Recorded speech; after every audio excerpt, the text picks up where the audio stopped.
introduce yourselves. How'd you get here? Who are you? My name's Peyton. I am a sophomore. I'm a double major in poli-sci and psych, minor in French, and I'm from the PA Delaware border. I'm Daniel. I'm a freshman, majoring in political science and history, and I'm from Bucks County, PA. I have two moms. And I also have two moms. I've pretty much grown up learning that family is chosen. Lesbian moms and same-sex family and all this. And say oh, you poor Peyton. That's not good for a child. That's really bad. What would you say to them? I don't know, it's just, in my opinion, having two moms is amazing, and it's better than having a dad. They're just they're so down to earth, and they just they appreciate you. I don't know, it's just Yeah. Dude. No toxic masculinity. This guy is an expert on his own life. And as an outsider, we may think that these things really, really matter and they're important and you got to know. And at least if you don't know who your dad is, you should know who your dad is. And he's saying, so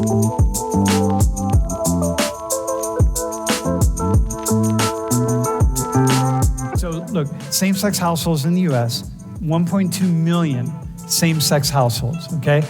About 700,000 married couples, 500,000 unmarried couples. That's a lot. This is a lot of households, 1.2 million. So the two of you represent, you're in a same-sex household, right? You represent a lot of people. Did you know it was that high? Yeah? You didn't know? Okay, go to the next slide. So the percent interracial, I thought because of the conversation we had, so 31% of same-sex households, right, have interracial, have children who are not of the ancestry of one of them, whereas in opposite-sex households, it's half that. It's almost, it's a lot less, which I think is really telling. And one more thing, 14%, almost 15% of same-sex couples have children. That's 292,000 children. So you are two of 292,000 in the most recent census. And 66% are children of both spouses or parents, right? Which is kind of wild. Are one child of one, so in your case, right? So help us understand how you think about family. I know, at least for me, my moms aren't together anymore. They split when I was 6, I think. So we've had a lot of people coming and going since then, whether it's other girlfriends or family friends who stayed with us or friends who have stayed with us. And I've pretty much grown up learning that family is chosen. And I am biologically related to one of my moms, and my other mom adopted me when I was born. But I have a lot of other people I consider family. Mm-hmm. My non-biological mom is she's the one with the family up here. So I'm closest with her side of the family, but I'm not, related to them. And but they're I still consider them my family, and I consider our family friends who've stayed with us, our family, and one time or another, the girlfriends have been family and their families, and it's pretty much been all over the place. And how has that been for you? Because I'm going to ask you this question with this in mind. There are a lot of people in the U.S., and increasingly this is a voice that's getting more powerful because there's a movement to pull back some of the rights that LGBT peoples have had in different ways, not in a huge way, but in different ways. And so there are a lot of people who would look at you and what you just said and lesbian moms and same-sex family and all this, and say oh, you poor Peyton. That's not good for a child. That's really bad. And they would just feel really bad for you. What would you say? What would you say to that? And that's fair, right? Because I could look at you and say hey, you need a mom and a dad, and what do you do for a dad, and all this kind of stuff, right? That kind of traditional thing. So what would you say to them? Well, I've definitely heard that sentiment before, and I know families. Well, Like, there are obviously like problems with same-sex households, but there are also plenty of problems with heterosexual households and like married couple, single couple. Like, there's problems across the board, and I think like I had a great childhood, and I think like I love the way I was raised, and I don't think like not having a father necessarily made a difference. When did you first realize? And then we're going to get to you in a hot second. Be ready. When did you at what point did you say, I'm different because I have two moms? How old were you? Do you remember? Not exactly, but it was pretty early on, like elementary school, I think. Because there was a period too where like one of my moms was like, pixie cut, and like when I was really little, like I called her dad because like I didn't click, and I had so many other kids like 5-year-olds don't get it.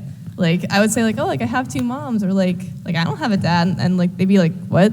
Like, yes you do. What do you mean? Of course you have a dad.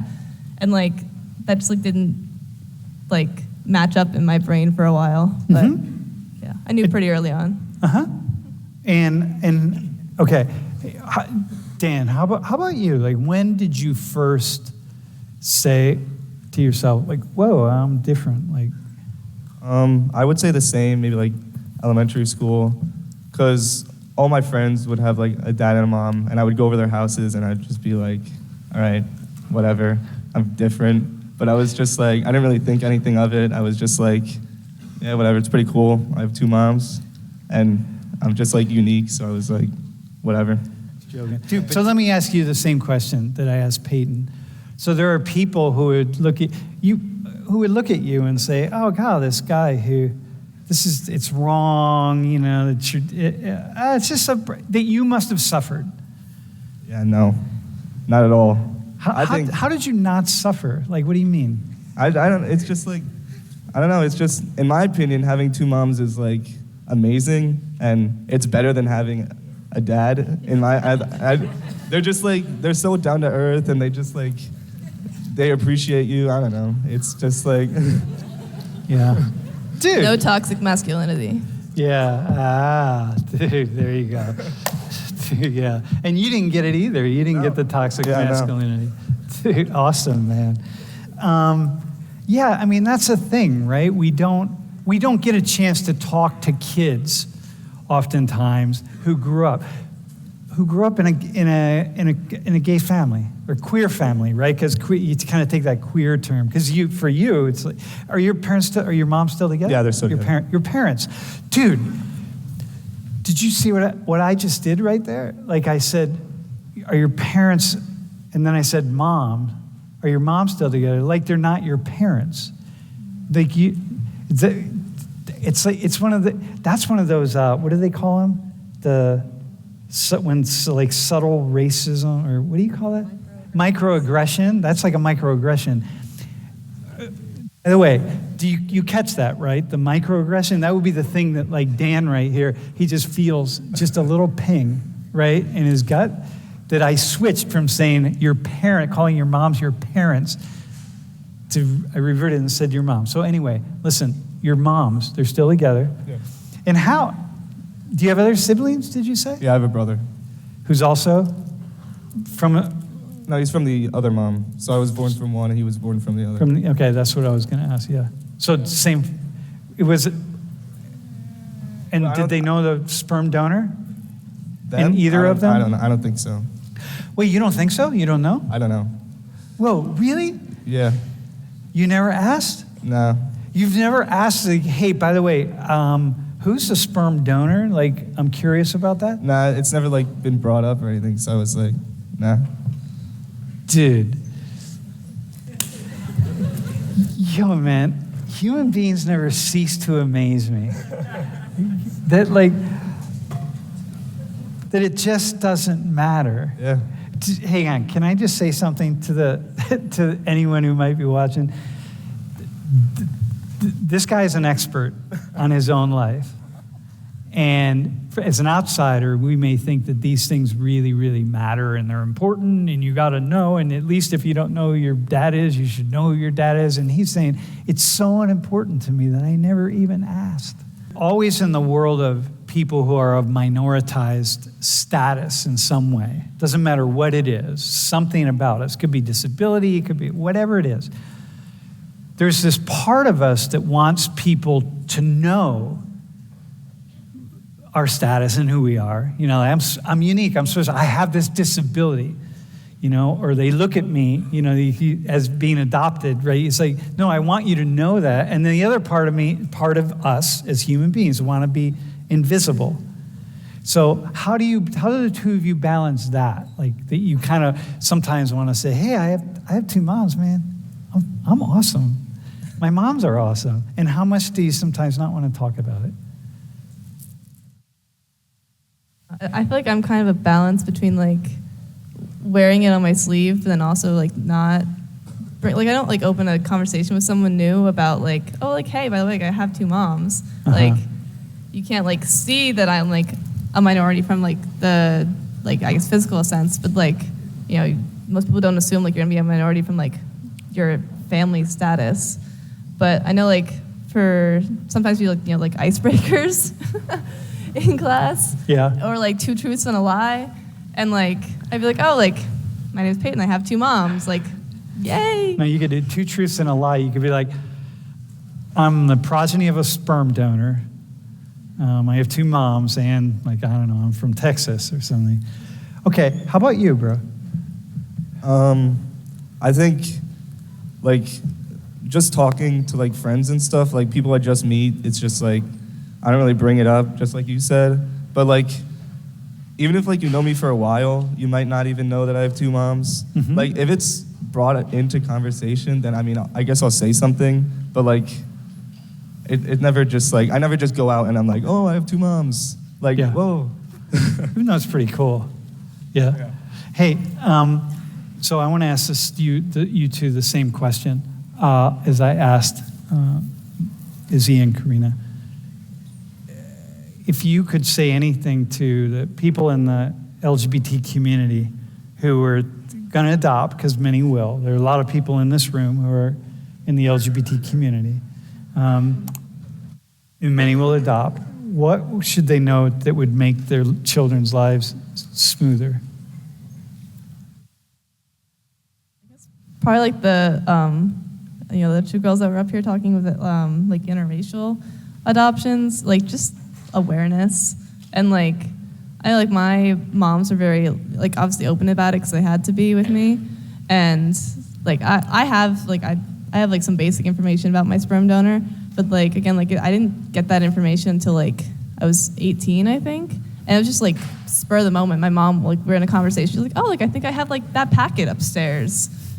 And like it was such like an interesting day. Like I, you know, it's like other half of me that I never knew, just like all of a sudden there's a face to it. But like, just like awareness and like knowing what you're getting into, obviously, because like you're like my parents are obviously gay, and like that might like even though like I might not be gay, like it still like indirectly like affects as a minority, and like that's just like a situation to face growing up. But as long as you like embrace it, I feel like it's amazing. Yeah, and by the way, you're not neither of you are more likely to be gay. More likely to be out, not to be gay. You're more likely to realize, hey, I can be out.